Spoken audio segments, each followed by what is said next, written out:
can sing. What can you sing? As you wish. Okay, I'm changing melody from the rest of Okay, sorry about that. What we are. Okay, so first, hello. My name is Matej. I'm a full-stack engineer. I work at a Czech company called Null, and today I'm going to talk about null safety in TypeScript and Angular. It's maybe not a very sexy topic, but I think it's an important topic, and well, we're going to go into why. So first of all, start with motivation. There are errors, and then there are errors. Not all errors are the same. Some are worse than others. And the main distinction we have is between, as illustrated here, a compile time error, which is something that happens in our build, in our CI pipelines, in our IDE. We get this feedback quite instantly. We're actually getting a warning ahead of time when we're developing that we're doing something that could be an issue. That's a good type of error. We like those because it helps us make better code. The worst kind is the runtime error, which is when you don't have these checks, where it slips through the cracks somehow, and it actually, when the app is running, you have a runtime error, it crashes. Worst case, it gets into production and affects users. So we don't want that. And the type of errors I'm going to be talking about are related to nulls. And it's quite an old problem actually, because nulls have been around since the 60s. And I have a quote here from the man who invented the null reference, and he has a very famous quote that he considers his $1 billion mistake. And that's just his estimation of the number of system crashes and errors that have happened and how much money that might have cost. So it's a pretty big problem. Before we talk about JavaScript, I just want to look at how this is handled in other languages as well, because it's pretty similar in other tech stacks. So the first thing to notice is that it's super common in like Java, for example. You have null pointer exceptions when you have an unhandled null. The language doesn't check you, and you can assign null to anything and never take that into account, and you get a runtime error. And it's so common, it's actually the #1 most common production error for Java applications. And it's similar also like with C#, they have a null reference exception, also super common. In lower level languages, you have null pointers can lead to segmentation faults, and it's so common that programmers in those languages make memes about this. And the way they handle this is by adding null checks in the compiler during our builds. This either happens that there's like a newer version of the language, or just a newer language that replaces the language, which is the case of Kotlin. If you don't know it, it's sort of like a newer, better Java, and it's actually Google's now #1 Android, like it's the first-class citizen for building Android applications, and one of its improvements over Java is that they have more safety. Or when the languages evolve in newer versions, they introduce this. So that's the case for C#. They added nullable types, and then eventually in newest versions, they actually made this the default. So you have null safe by default for newest C#. And also Dart as well, which you may know from the Flutter platform. They also introduced null safety, and in the next release of Dart, it's actually going to be, you can only write null safe code. They're not going to support the non-null safe code anymore. So that's enough about our languages. Let's look at JavaScript, which is particularly weird in that it doesn't just have one null, it has two. Well, God knows why. It has null and it also has undefined. And they pretty much mean the same thing, but they're not the same thing, and they're slightly different, but mostly they mean just an empty value. And they behave slightly differently. So, for example, nulls are always explicit, undefineds can be explicit, so you can also assign undefined, or it's implicit. Here when we check for a property that's not an object, for example, undefined, it doesn't crash or anything, it just it's empty in some way. But it's different if we were to check for all the keys, if they're actually assigned an object or not. That's slightly different. And there's very little consistency as to when you could expect an undefined or a null. So For example, with arrays, you get an index that's out of range, gives you undefined, or array.find, and the function doesn't match anything undefined, so it means nothing was found. You do something that's basically semantically equivalent in the DOM API, like get element by ID, and in this case they return a null. And basically they pick one, and it's pretty random which one they pick. And also another fun thing is that when it comes to runtime checks, with the type operator works well for undefined values. You get the string undefined, because it's a separate type. You do that for null, it tells you it's an object. It's not an object, but it's actually a bug in the language, and they can't fix it. It's been there since forever, and for backwards compatibility, it's just remained there. So that's also something to think about. So it's a bit of a mess. Let's have some stats. Rollbar is a company that provides some error monitoring service. The reason I'm talking about them is because they actually wrote a blog post a few years ago where they aggregated the top 10 most common runtime errors for JavaScript applications from thousands of different projects that they monitor in production. And what's interesting is that 7 out of those top 10 are all related to unsafe null handling. So I'm going to look at what those errors are. Different browsers have different error messages, and also like you get a different error message if it's null or undefined, so I'm just sort of grouping them. So the top 3 all basically mean you're reading a property of something that you thought was an object, but it wasn't initialized or something, so you get the classic cannot read property undefined error, or something to that effect. So those are the most common. Then I'm skipping the ones that aren't null related. So 5 and 6. Here, instead of reading a property, we're calling something that we expect to be a function or a method, and it wasn't defined, so that also will crash. At number 8, we get basically a more specific version of like what was in the top 3, but here for array specifically, reading the dot length. Turns out that's super common, that you think it's an array and it's undefined, that will also crash. And at number 9, we're finding instead of reading a property on an undefined object, we're setting a property. So that's, as you can see, this is super common, and if we had a way to be able to prevent this, we could eliminate quite a lot of potential errors. And this is where TypeScript comes in, because at the JavaScript level there's no static typing, so you're pretty much screwed. But TypeScript can check this for you, but only if you tell it to. Because TypeScript in general has this sort of opt-in philosophy that you can tell it to sort of leave you alone and not really check much of anything. Like if you're prototyping something, or you can tell it, use all the features you have, be really strict about what I'm doing. And so you have this tsconfig file where you basically configure this, among other things.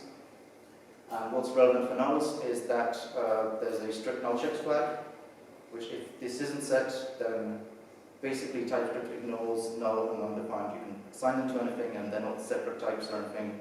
It doesn't take this into account, kind of like Java, but if you have this flag, then those are separate types, and you always have to say this can be null or this can't be null, and TypeScript will make assumptions based on that. Kind of like strict null checks is part of a strict flag. Strict flag is like sets several different flags, so if you set strict, you also set strict null checks. The good news is that this used to be the case, but in the newest Angular versions, it's now default. Since Angular version 12, so if you create a new project of Angular 12 or later, like anything new, then you'll have strict mode on, unless you opt out for some reason.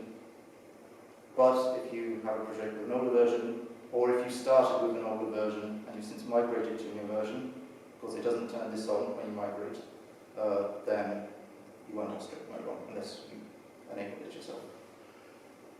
And the reason they don't enable that during migration is because, well, if you have a project, like a larger project, and you haven't had strict null checks on, you turn that on, you typically get quite a lot of errors. So that wouldn't be a good migration experience. So we're going to have some examples, and I'm going to be referring to these types, so we'll just go through them. So let's say we have an application with some comments, and so a comment will have an ID, like some text, like the content, timestamp for when it was posted. Then we have an author, and the author is optional. because let's say in this application you can post a comment and you're not signed in, so there won't be an offer, but also when you're signed in, it will be associated with the user.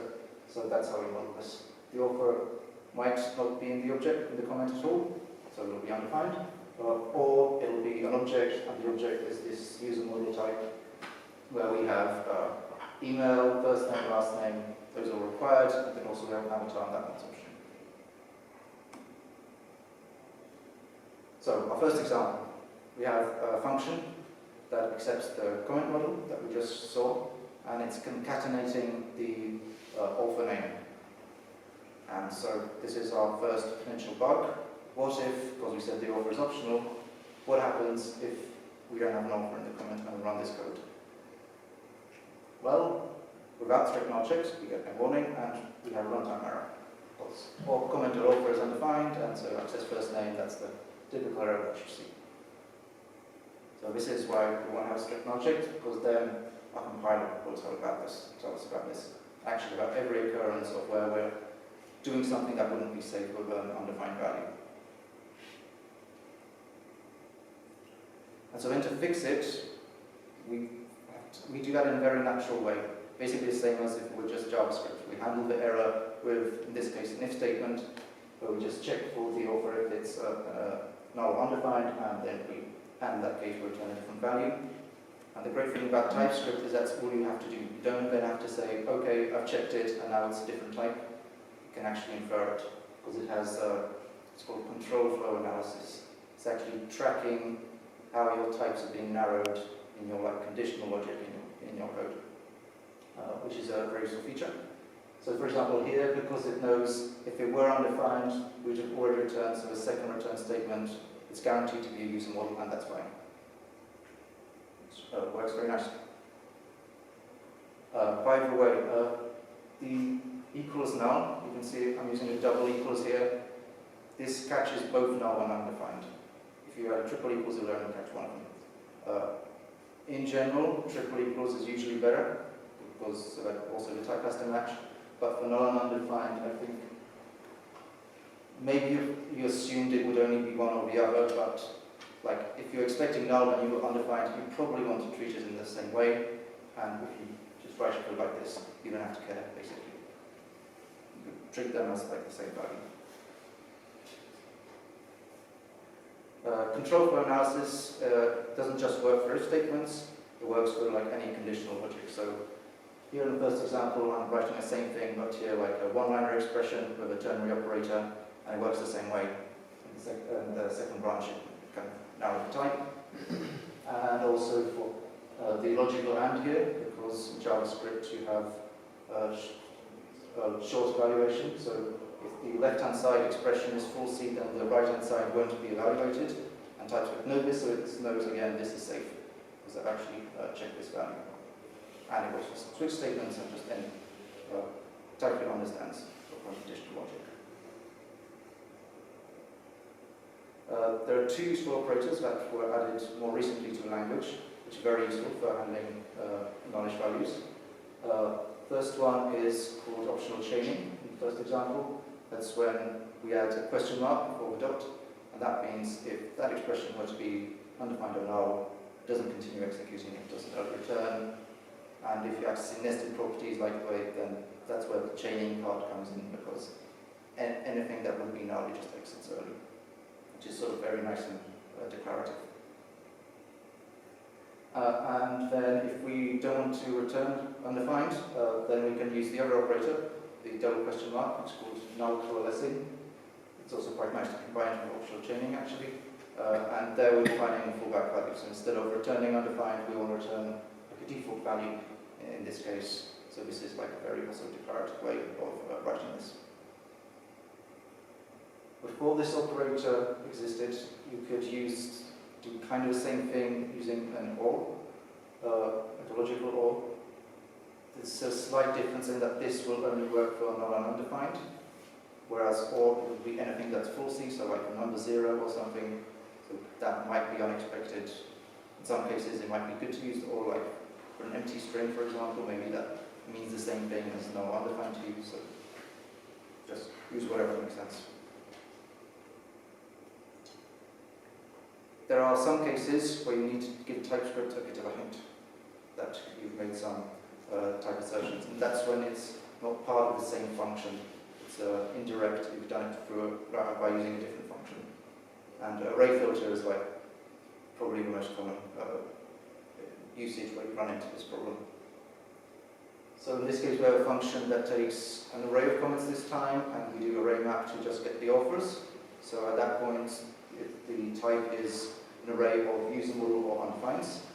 And we just want to return the user models, so we add a filter and we get rid of the null values. But TypeScript will actually give us a compilation error because it hasn't figured out that the filter actually changed the type. It doesn't do that automatically. We have to give it a bit of a hint. And what we do use here is a type predicate. So the only thing that's changed is the return type of the filter function. Instead of a boolean, which would be the default, we actually change.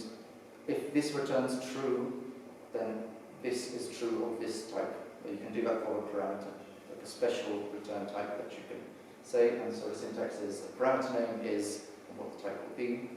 And because array filter is typed in such a way that it accepts these predicate functions, then it will narrow the type, and you don't need to do any extra work. TypeScript now knows, okay, type changed, so this is fine. If you end up writing this quite a lot with type predicates, which I sometimes do, I often create this little utility function on our projects, because with the type predicate you always have to have a name for the type, and maybe sometimes you don't always have that, so it's a little more convenient to just put in this exists function in there, and it does the same thing. The implementation is the same, it just has accepts a generic type, returns the predicate, and it just excludes non-undefined type. So that's like a shorter way of writing this. And type predicates don't just work for array filter. So for example, also RxJS observables, or RxJS operators, which accept a predicate of some type. So for example, filter or first or skip while or whatever. They also type such a way that if you put a predicate function, then it will also narrow the type of the items in the observable. And this example is something from fibrous authentication. Doesn't really matter. There's an observable, and the value will be a user or null. And we want to call a method on the user, get ID token, and this will be unsafe if it were null, so we're doing the RxJS filter, and because we use the type predicate, in this case we actually use the utility function, then TypeScript knows it's fine again. So it works with RxJS as well. There are some ways to shoot yourself in the foot a little bit, or some things to be wary of when using TypeScript. And here, first in general, typecasting. Unlike other languages where the TypeScript only exists at compile time, it doesn't exist at runtime. So for example, when you do things like as type, this doesn't actually change the runtime value in any way. It's just TypeScript, and it's just a sort of soft override that if the type is kind of similar, then Type will say, okay, I'll assume it's a user model. And so in this case, we'll say, okay, so it's a user, first name, that exists, and that's required, so I can just call it to uppercase. And for TypeScript, that's fine, but because you did this override, and you actually, in the runtime, you only add an email, and with a typecasting, you're allowed to omit values that would be required, then you actually create a runtime error. So it's something that you should be wary of when using typecasting, that it could be a little risky. And then a specific case is non-null assertion, that little exclamation mark there. It's like a special syntax for typecasting, which casts it as the type it was without the null or undefineds. And again, it's like an override to return TypeScript. I'm pretty sure this one isn't null or undefined, so just assume that's fine. And if that assumption is safe, then okay, but if you're wrong about that, then again, you may be masking something that could have been called a compile time and you get a runtime error. This non-null assertion, I actually recommend adding an ES interval for this one, because it's kind of like an easy escape hatch when you're just prototyping something, just trying to get something to work, and it's just this little symbol that it's easy to miss during code review, so maybe consider also adding an ES interval that will highlight this as a potentially unsafe code. And so we come to another TypeScript flag. This one you probably won't have set because it's fairly recent and it's not part of the TypeScript strict flag or Angular strict mode. So you have to explicitly opt into it basically, and so if you don't know about it, you won't have to set. And it's useful in scenarios where we have objects, not like the comments and users where we knew what the properties were, but where you have dynamic keys using them like a map or a record or a dictionary or whatever you want to call it. Or arrays, that's also like pretty much the same thing. You're accessing it via some index. And we're thinking about, is that index valid? Is that actually in the array? Is that key actually in the object? Because TypeScript, without this flag, will assume it's there, whereas in reality, if it wasn't there, it will return undefined, and unless you set this flag, TypeScript will assume that doesn't happen. So if you set this flag, it will say, this expression is possibly undefined. So let's see an example. So here we have a function that is, so we have comments and replies to that comment, and we just want to return a summary text that just says how many replies the comment has and what the most recent reply was. That's what the function does. Parameters are first an ID, which is the ID of the comment, and then we have a map where the key is always the comment ID and the value is an array of comments and those are replies to that comment. So let's say this is the code that we have, and then at first glance this looks fairly sensible. So we index the ID to get the replies, and then take the last item, take the timestamp, and that's the time of the last reply. But what if the ID isn't in that map? Or, probably more realistic, or if the comment doesn't have any replies, so we get an empty array in there. Well, in the first case, we'd get the runtime error when we try to access .length, because replies would be undefined in this case, so that's number 8 in our top 10 errors.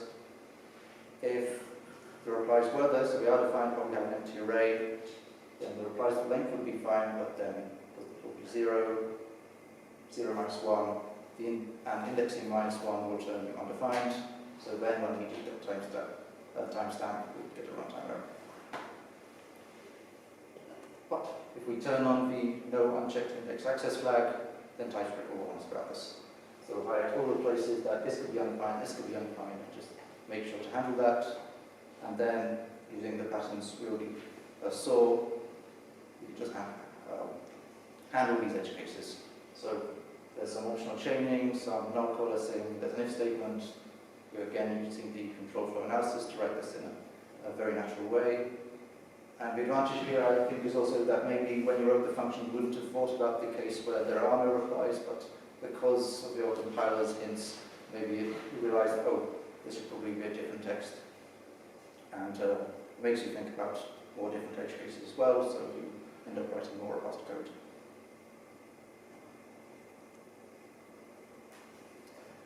So finally, moving on to Angular specific stuff, which is templates. That's also where we write some code, mostly in our TypeScript files, but also in our HTML files. We also write some code in there, so there are some expressions, and ideally we also want that checked. And Angular has actually evolved a lot in how powerful their type checker was, because it's not exactly TypeScript that's in there, it's like a subset. The original basic mode would pretty much allow you to do anything and not check anything. It would check top-level expressions, and that's pretty much it. We would run for a return type of pipe, or input bindings, output events, embedded views like an ng or ng form. It would all be inferred as any, and basically wouldn't catch pretty much anything. They did an improved version in Angular 8, I think. This is pre-Ivy, so and this is a full template type check flag. It's been deprecated because they ended up doing a more powerful version that only works in Ivy. Called strict mode. Strict mode also sets the TypeScript flag and the strict templates flag and some other configuration. And it's actually, again, the strict templates is actually grouping several different flags together, so you can also be more granular about your configuration if you like. And happily, it's now default since Angular. So again, if you created a project recently, then this will be on. If it's an older project, then you have to authenticate. So one of the advantages of strict mode is that it actually, the code that is in there will obey the strict non-checks flag, so it will behave similar to just TypeScript code that has strict non-checks. There's also some template-specific stuff. So we have control flow, like in our expressions, like we can have a ternary operator there, and the flag inference works the same way. But we also do conditions like via ngIf or ngSwitch, and there it's a little more restricted. For ngSwitch, basically, there's no type inference, can't do that. But with ngIf, it kind of does, because it implements a type guard. And so actually the expression that's passed in will exclude the full C types, so null, undefined, empty string, 0, etc. And you can actually use that in a similar way to the TypeScript if statement. And then another good thing to know is that when using the async type in our templates, the result of that expression is always potentially nullable. Even if, I don't know, it's from an NGRX selector, then it will actually always have a value, but in general, you're not guaranteed that an observable will have emitted a value when you render a template, and so the async pipe will return a null in that case. So that's also reflected in the types.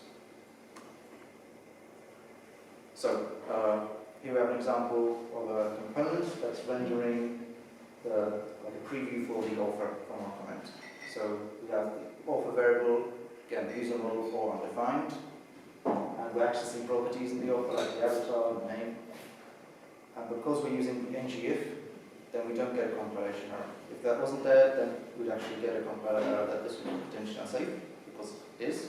But with the ngIf, it actually again can infer that for the embedded context in there, and it works again quite nicely, similar to how it does in TypeScript.